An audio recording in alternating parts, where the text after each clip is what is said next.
सत्संग किसे कहते हैं और सत्संग क्यों करना चाहिए? देखो, सत्य के संग को अर्थात संतों के संग को ही सत्संग कहते हैं। सत्संग करने से हमें भगवत प्राप्ति का मार्ग मिलता है। जिस रास्ते से सत्पुरुष गए हैं, उनका संग किए बिना भगवत प्राप्ति का मार्ग हमें नहीं मिल सकता। जो भगवान के पास गए हैं या उनके चरणों में रह रहे हैं, वे ही इस मार्ग को बता सकते हैं। सत्संग करने से भगवान में हमारी श्रद्धा दिन प्रतिदिन बढ़ती है। देखो, जिस वस्तु का निरंतर चिंतन होगा उसमें आसक्ति बढ़ेगी ही। इसलिए सत्संग निरंतर करना चाहिए। भजन तो एकांत में भी कर सकते हैं, परंतु काम, क्रोध, लोभ, मोह, अहंकार आदि दोष सत्संग किए बिना दूर नहीं हो सकते। सत्संग में उन्हीं से छुटकारा पाने की बातें होती हैं और सत्संग में जाने वाला हर प्राणी अवगुण छोड़ने की इच्छा करेगा।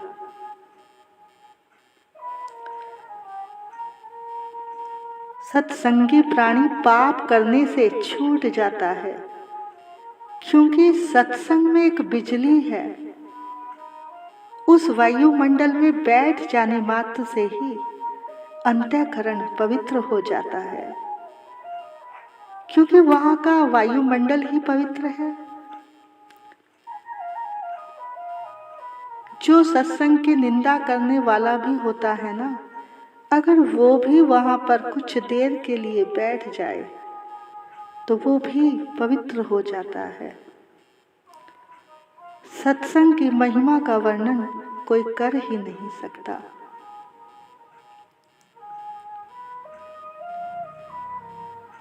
आप केवल सत्संग में जाकर ही बैठ जाएं तो भी लाभ होगा। और सत्संग करने का अधिकारी मनुष्य ही नहीं, हर जीव मात्र सत्संग करने का अधिकारी है।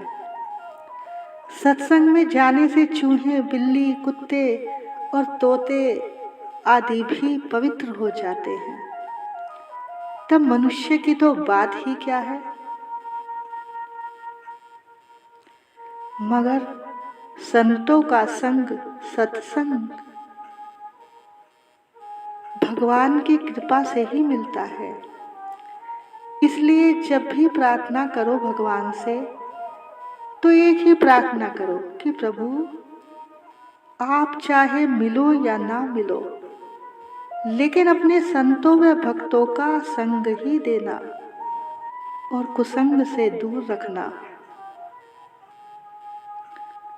हर एक जीव सत्संग का अधिकारी है।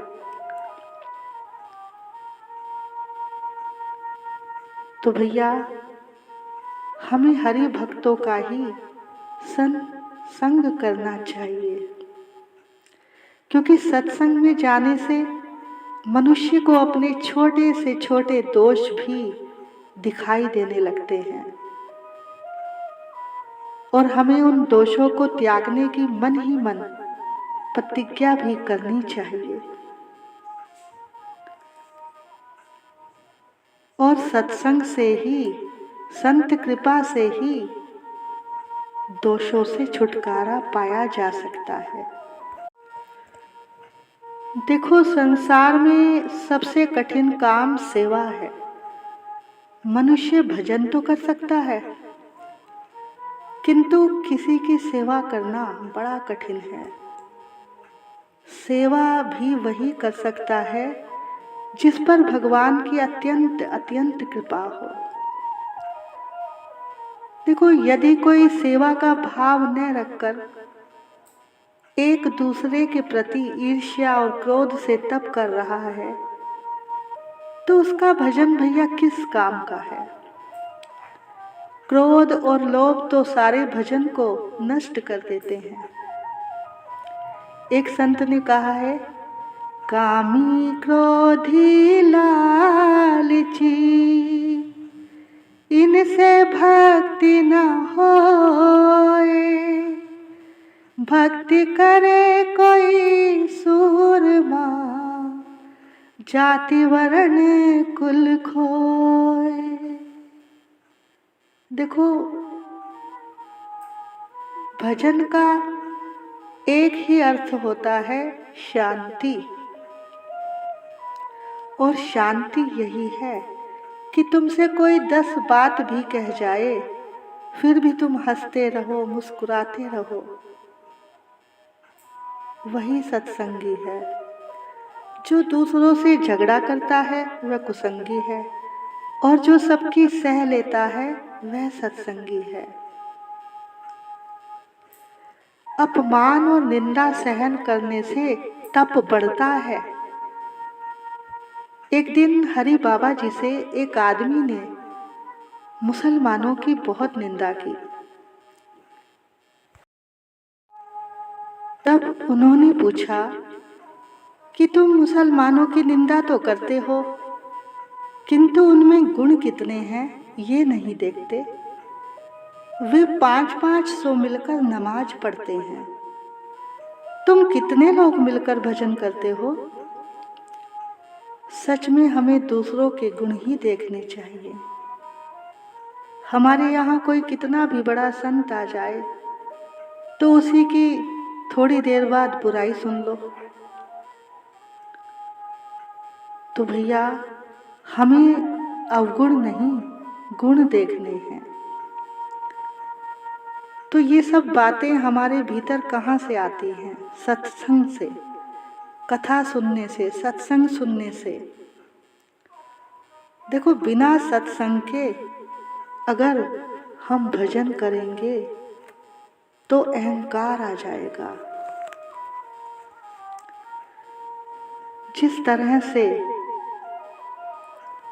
भरत जी का मन हिरण में क्यों लगा? देखो, कहाँ तो भरत जी अपना सारा राजपाट छोड़कर, सारी मोह ममता छोड़कर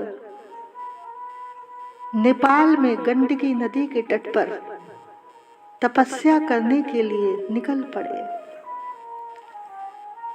और उन्होंने वहां बैठकर इतना भजन किया, इतना भजन किया कि कुछ समय बाद तपस्या करते करते उन्हें ऐसा लगने लगा कि मैं बहुत आगे पहुंच गया। यानी अहंकार आ गया, अभिमान हो गया। क्योंकि भरत जी ने घर से निकलकर ना तो कोई सत्संग किया, ना कोई गुरु बनाए, ना किसी संत की शरण में गए, सीधा तपस्या करने चल गए।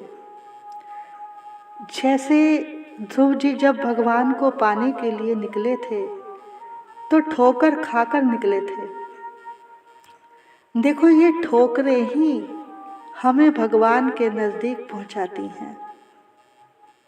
जब तक हमारे अंदर अकड़ है, अहंकार है, हम भगवान को नहीं पा सकते।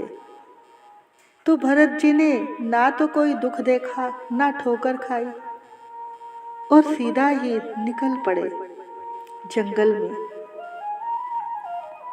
देखो, ऐसे बहुत लोग होते हैं जो कठिन तपस्या करते हैं, पर उनमें झुकाव नहीं, विनम्रता नहीं, तो वो तपस्या करना इतना कठिन नहीं।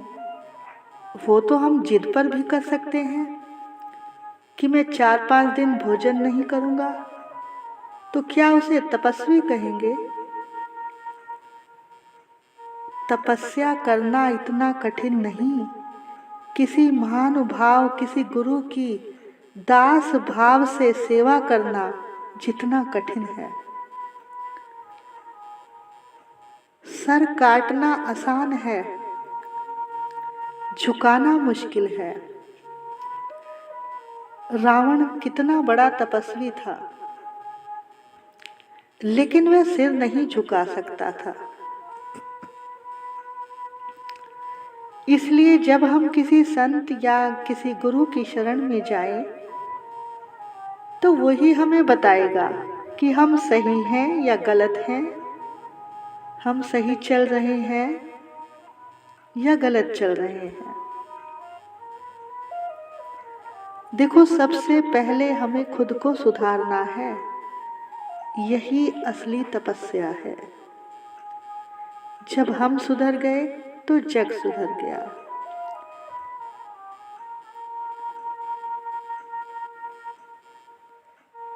जब मैं था तब हरि नहीं, अब हरि है मैं नाही।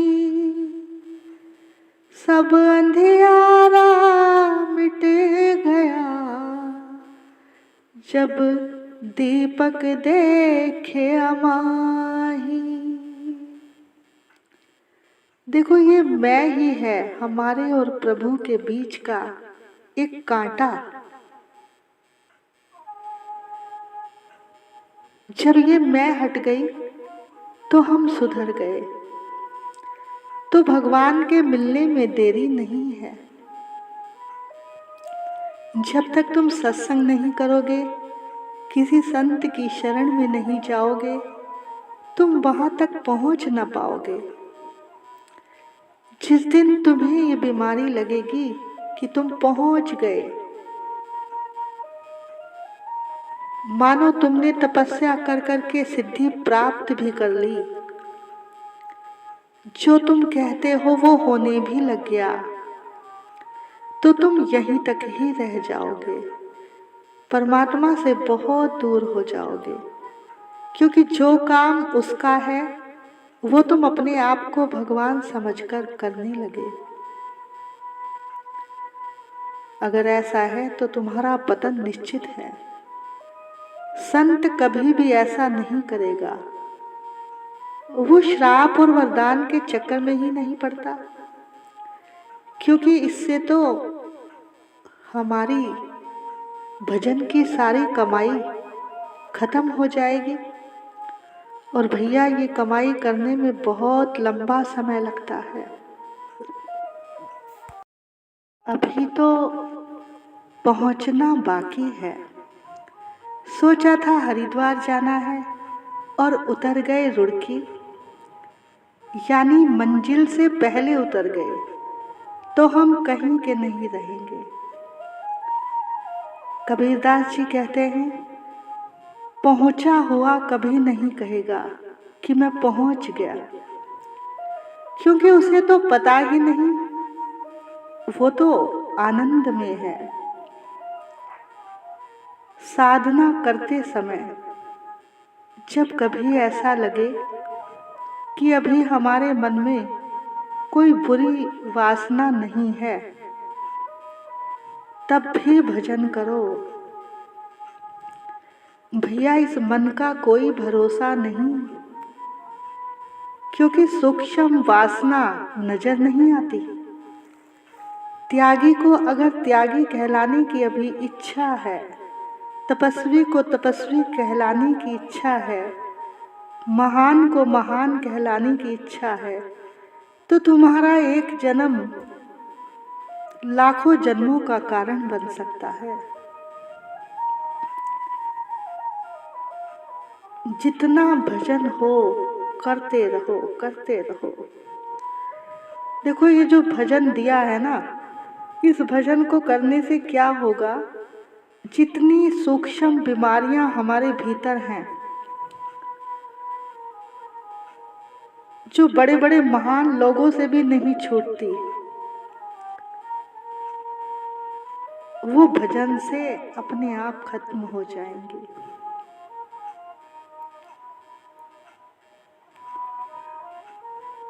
तो तो भरत जी का मन भी ममता में हो गया और भजन से हट गया। देखो, जो हमारे अंदर छुपी वासना है वो खत्म नहीं होती, वासना घर बदलती है। कभी कभी आपको लगता है कि अब हमारी धन में आसक्ति नहीं रही, संतान में हो सकती है। आसक्ति स्थान बदलती है, पहले जहां थी वहां नहीं रहती। तो भैया किसका मोह करना, उतना ही उपकार समझ ले जितना कोई साथ निभा दे। जन्म मरण का खेल है सपना, ये सपना बिखरा दे। कोई ना यहाँ किसी से प्यार करे, मन रे तू काहे ना धीर धरे। वो निर्मोही मोह न जाने,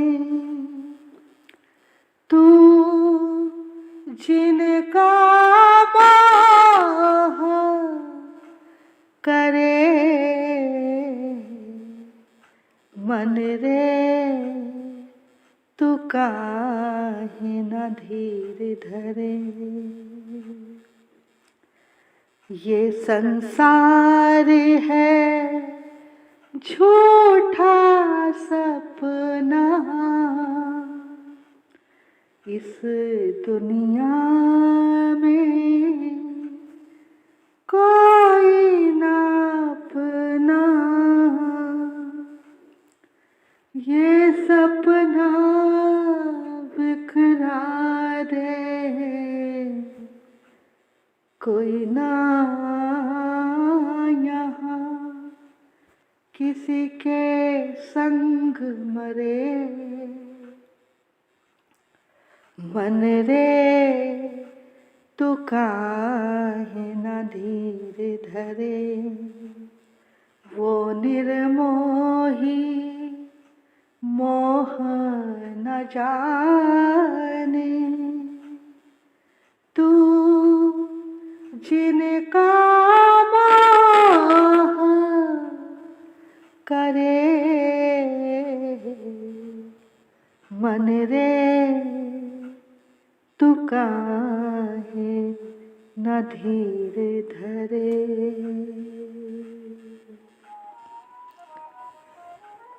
तो भैया यहाँ कोई किसी से प्रेम नहीं करता,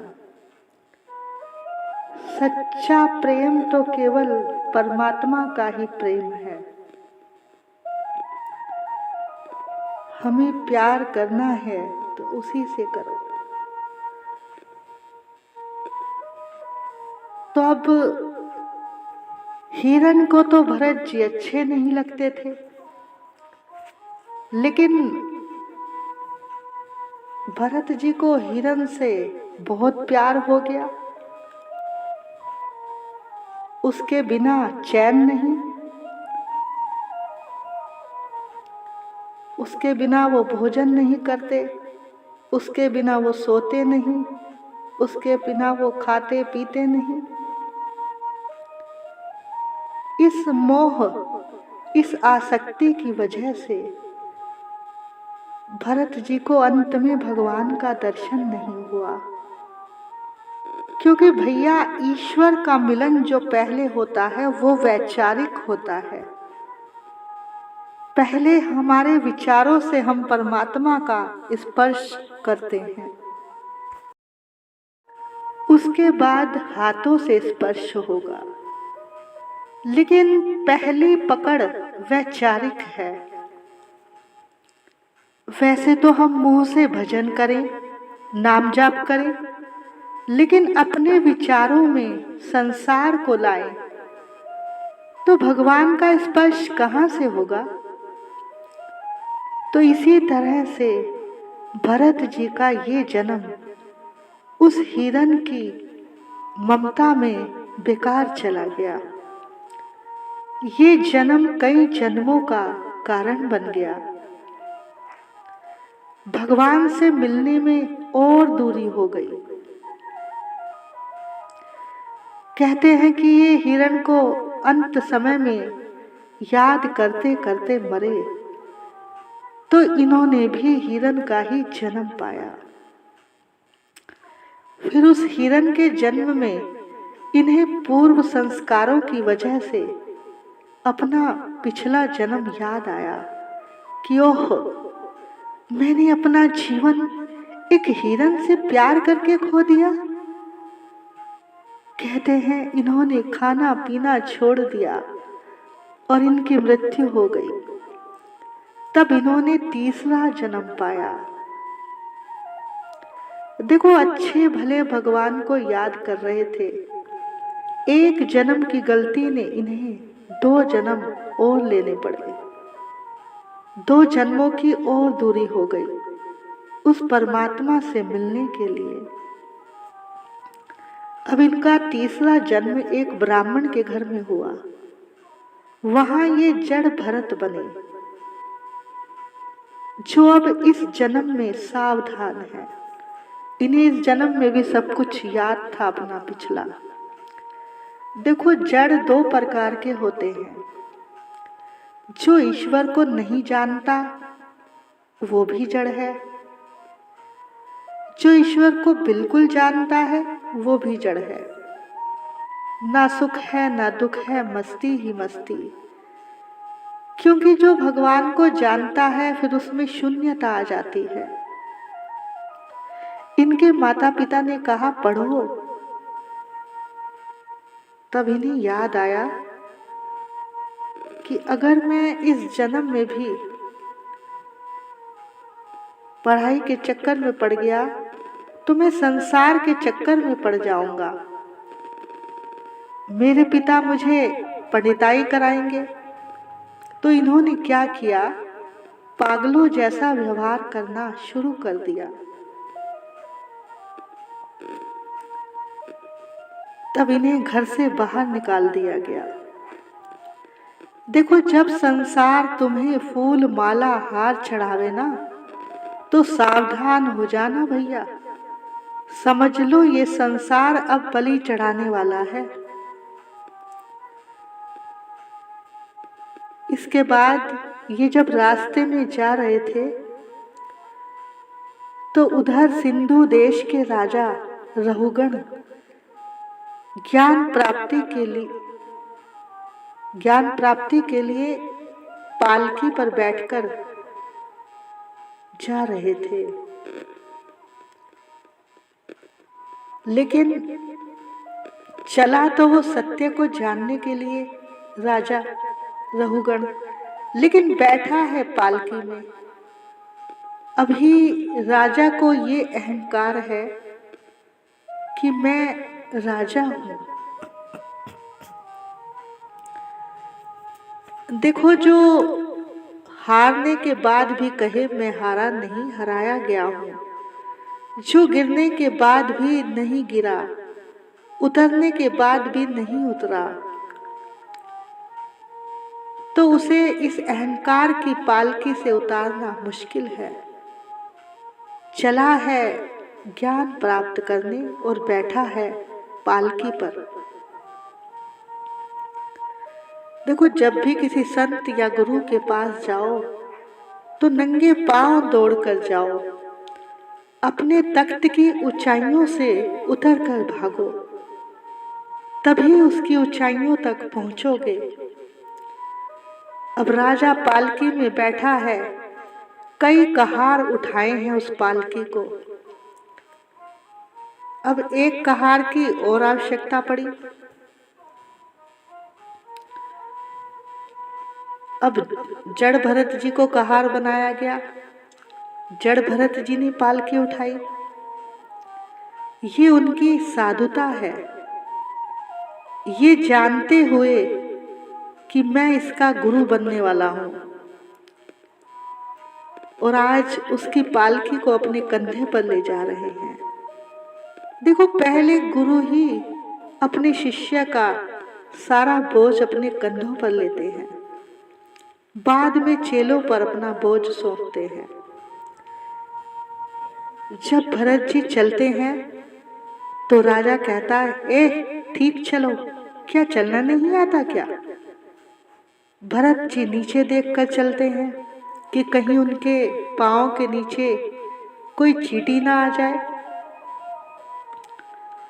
पर रघुगण को उनकी चाल ठीक नहीं लगती। गुरु शिष्य को अपनाते हैं, शिष्य जैसा बनने के लिए नहीं, अपने जैसा बनाने के लिए। एक दिन शिष्य को ही गुरु की चाल चलनी होगी। गुरु हमारे जैसा एक आम इंसान बनकर आता है, हमें अपनाता है और धीरे धीरे अपने जैसा बनाता है। राजा रघुगण ने कहा, शरीर तो तगड़ा है, फिर चाल ठीक क्यों नहीं? क्या ठीक से चलना नहीं आता? अरे तुझे पता नहीं मैं कौन हूँ? मैं राजा हूँ, और तेरा क्या हाल करूँगा तू जानता नहीं? भरत जी मन में सोचते हैं कि तू यदि मेरी दुनिया में आना चाहता है तो मेरे जैसा बन। किसी के वास्ते राहें कहाँ बदलती हैं, तुम अपने आप को खुद ही बदल सको तो चलो। सफर में धूप भी है बहुत कड़ी, जो चल सको तो चलो। जब रघुगण को लगा कि ये गिरा देगा, देखो, जब तक राजा पालकी से नहीं उतरा तब तक जड़ भरत जी चुप रहे। उन्होंने अपने शब्दों की कृपा नहीं की।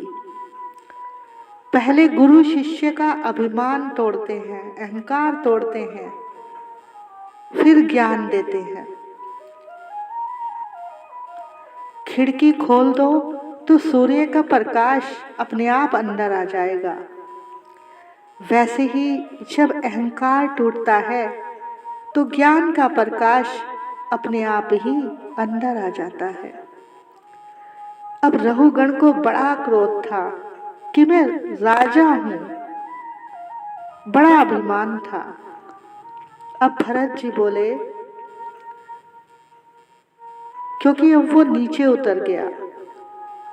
जब वह ऊंचाई से नीचे आया तो भरत जी कहते हैं, तू चमार है क्या, जो तुझे मेरा शरीर दिखता है, मेरी मस्ती नहीं दिखती, और चला है ज्ञान प्राप्त करने। आज भरत जी उसको उपदेश कर रहे हैं। भरत जी ने उनको बताया, देखो देखो राजन, ये जो शरीर है ये पंच भौतिक है, और आत्मा इस पंच भौतिक शरीर में निवास करती है। हमारे शरीर को कभी दुख होता है, कभी सुख होता है, कभी कष्ट होता है, लेकिन ये जितना भी सुख और दुख, कष्ट आदि है, इन सब का संबंध हमारे शरीर से है, आत्मा से नहीं। यदि हमारे शरीर को कोई दुख कष्ट होता है तो हम कहते हैं मेरी आत्मा दुखी है, लेकिन ये गलत है। दुख हमारे मन, हमारे शरीर को होता है, आत्मा को नहीं।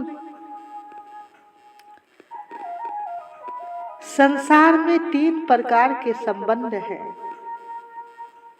एक नकली, दूसरा फसली संबंध, तीसरा असली संबंध। नकली संबंध कौन सा है? नकली है शरीर और आत्मा का। आत्मा शरीर में हमेशा नहीं रहेगी, एक दिन ये शरीर छोड़कर चली जाएगी।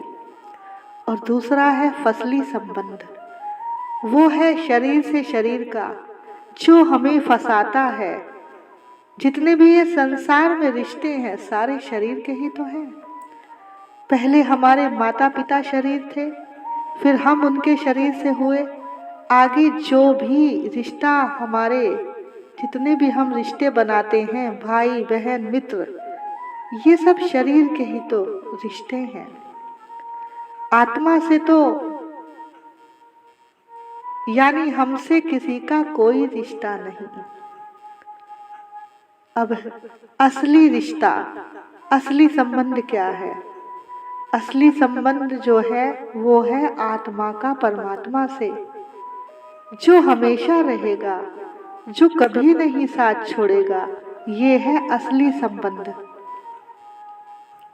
तो ये उपदेश भरत जी ने, जड़ भरत जी ने रघुगण जी को दिया। कहा, अरे तू तो केवल 2 खंडों का राजा है और मैं कभी चक्रवर्ती राजा था।